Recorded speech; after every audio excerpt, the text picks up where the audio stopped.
எல்லாருக்கும் வணக்கம். இன்றைக்கி நம்ம வீடியோவில் how to solve any problem, நம்ம வாழ்க்கையில் வரக்கூடிய எந்த ப்ராப்ளத்தை நம்ம எப்படி ஈஸியாக சால்வ் பண்ணுறோம் அப்படின்றது பார்க்கலாம். ஸோ வாங்க வீடியோக்குள்ளே போகலாம்.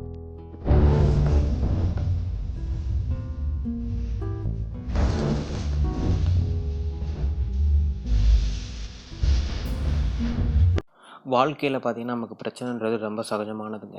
எல்லா மனுஷனாக பிறந்த எல்லாருக்குமே பிரச்சனைகள் கண்டிப்பாக லைஃப்பில் இருக்கும். அது என்ன ஒவ்வொருத்துக்கும் டிஃப்ரெண்ட்டாக இருக்கும்.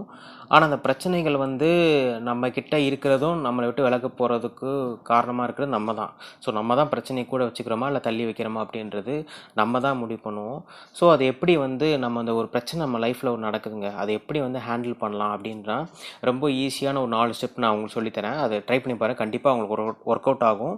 ஸோ அது என்ன மாதிரி ஸ்டெப் அப்படின்னா, இப்போ நான் சொல்ல போகிறது நீங்கள் ஒரு பேப்பர் ஒரு பென்சில் எடுத்துகிட்டு முடிஞ்சால் ஒரு அமைதியான இடத்துல போய் உட்காந்துக்கிட்டு ஃபஸ்ட்டு ஸ்டெப் 1ன்னா முதல்ல என்ன பிரச்சனையை ஃபஸ்ட்டு எழுதுங்க.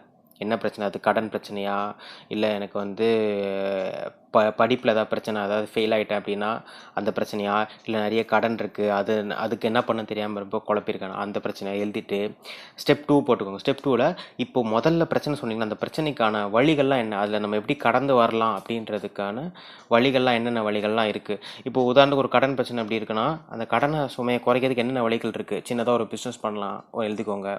அப்புறம் நம்ம என்ன பண்ணலான்னா வேறு ஏதாவது வேலைக்கு ட்ரை பண்ணலாம். இப்போ இருக்கிற ஜாப் விட்டு வேறு இன்னொரு கொஞ்சம் அதிக சம்பளம் உள்ள ஒரு ஜாபுக்கு ட்ரை பண்ணலாம், இல்லை வேறு வெளியூருக்கு போய் அங்கே ஏதாவது இன்னொரு ஜாப் ட்ரை பண்ணலாம். ஸோ இது மாதிரி என்னென்ன ஐடியாஸ்லாம் வருதோ அவ்வளோ ஸ்டெப் 2ல் எழுதிக்கோங்க. ஸ்டெப் 3ல் இப்போ என்ன பண்ணுறீங்கன்னா, நீங்கள் ஸ்டெப் 2ல் எழுதிருப்பீங்க எல்லா ஸ்டெப்பும், அதை அப்படியே ஃபில்டர் பண்ணி ஸ்டெப் 3ல் என்ன பண்ணுங்கன்னா, என்னென்ன விஷயங்கள்லாம் இப்போ நம்மளால் ஆரம்பிக்க முடியும். இப்போ பிஸ்னஸ் ஒன்று ஆரம்பிக்கலாம் அப்படின்னு நான் சொன்னேன்னா, அட் ப்ரெசன்ட் நம்ம என்ன மாதிரி சின்ன பிஸ்னஸ், அந்த பிஸ்னஸ் ஒரு சின்ன ஸ்டெப்பாக இருக்கலாம்.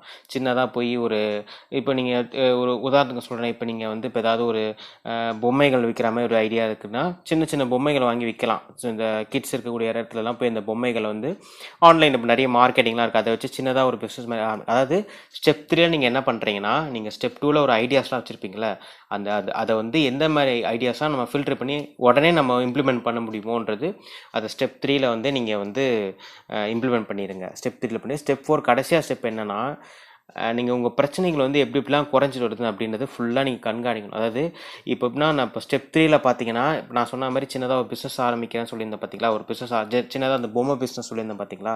இப்போ அந்த பொம்மை பிஸ்னஸில் ரெவன்யூ எவ்வளோ வருது, ரெவன்யூ வர வர வர அந்த கடனோட வேல்யூ குறைஞ்சிட்டே வருதான்னு பார்க்க தான் ஸ்டெப் 4ல் நம்ம பார்த்துக்கிட்டே வரணும். எப்போ அது குறையுது பார்த்துட்டு அதோட நம்ம பிரச்சனை முடிஞ்சுங்க. ஸோ இதுதான் ரொம்ப ஒரு ஈஸியான ஒரு மெத்தடு. இது அப்ளிகபிள் டு எந்த பிரச்சனையாக இருந்தாலுமே இந்த ஸ்டெப் நம்ம யூஸ் பண்ணிக்கலாம்.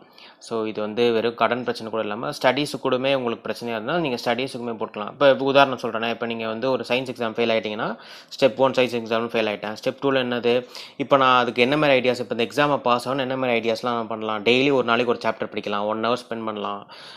டெய்லி வீக்கெண்டில் பார்த்தீங்கன்னா டெஸ்ட் மாதிரி வச்சுக்கலாம். இப்போ மண்டே நான் சாப்டர் படிக்கிறேன், டியூஸ்டே சாப்டர்னா சாட்டர்டே நான் மண்டே டு ஃப்ரைடே படித்த சாப்டர்ஸில் நான் சின்ன டெஸ்ட் மாதிரி வச்சு நான் அது பண்ணலாம். ஸோ அது மாதிரி இப்போ ஸ்டெப் 3, அதாவது ஸ்டெப் 3ல் இப்போ என்ன பண்ணலாம், உடனே இன்றைக்கி என்ன எதுலேருந்து ஆரம்பிக்கலாம். ஸோ ஃபஸ்ட்டு சாப்டர்லேருந்து ஆரம்பிக்கலாமா, இல்லை செகண்ட் சாப்டரில் இந்த டாப்பிக்லேருந்து எந்த டாபிக் நம்ம எடுத்து படிக்க ஆரம்பிக்கலாம் உடனே அட் டைமில். ஸ்டெப் 4ல் பார்த்தீங்கன்னா, நீங்கள் ஆக்சுவலாக கண்காணிக்கிறதான். இப்போ நீங்கள் படிச்சுட்டு டெஸ்ட் எழுதும் போது நீங்கள் பார்த்துக்கலாம் எவ்வளோ சாப்டர்ஸ் நான் கம்ப்ளீட் பண்ணியிருக்கேன். ஸோ இதை மாதிரி படிப்புக்குமே அது நிறைய பிரச்சனைகள் நான் சொல்லிகிட்டே போகலாம். ஸோ அது எல்லாமே எக்ஸாம்பிளாக போயிட்டே இருக்குமே. ஸோ நான் என்ன சொல்கிறேன்னா, இந்த ஸ்டெப்பை நீங்கள் எடுத்துகிட்டு உங்கள் லைஃபுக்கு என்னென்ன விஷயங்கள்லாம் ப்ராப்ளமாக இருக்கோ அதை ஜஸ்ட் ட்ரை பண்ணுங்கள். நம்ம எல்லாமே என்ன நினைப்போம்னா, ப்ராப்ளத்துலேருந்து எப்படியாவது அந்த பூசி முழுகிறான்னு தான் பார்ப்போம். இன்றைக்கி நம்ம பசங்களுக்கு ஃபீஸ் கட்டணுமா, பார்த்துக்கலாம், அடுத்த மாதம் யாராவது வருவாங்க வாங்கி கட்டிக்கலாமே நம்ம பார்க்குறோமே தவிர, அதுக்கு ஒரு நிறைவான நமக்கு ஒரு தீர்வு, நமக்கு ஒரு நிறைவான ஒரு வருமானம் கிடைச்சா நம்ம யார்ட்டையும் போய் கேட்க வேண்டாம். நம்ம அந்த பிரச்சனையிலேருந்து ஈஸியாக வெளியே வரலாம். நம்ம அதை பார்க்குறது கிடையாது. நம்ம முடிஞ்ச அளவுக்கு எப்படியாச்சும் அந்த பூசி முழுகிற வேலை தான் பார்ப்போமே தவிர, அதுக்கு நிரந்தரமான தீர்வு நம்ம பார்க்க மாட்டோம்.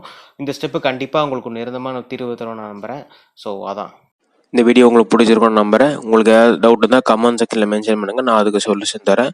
இந்த வீடியோ பார்த்ததுக்கு மிக நன்றி. Thank you very much.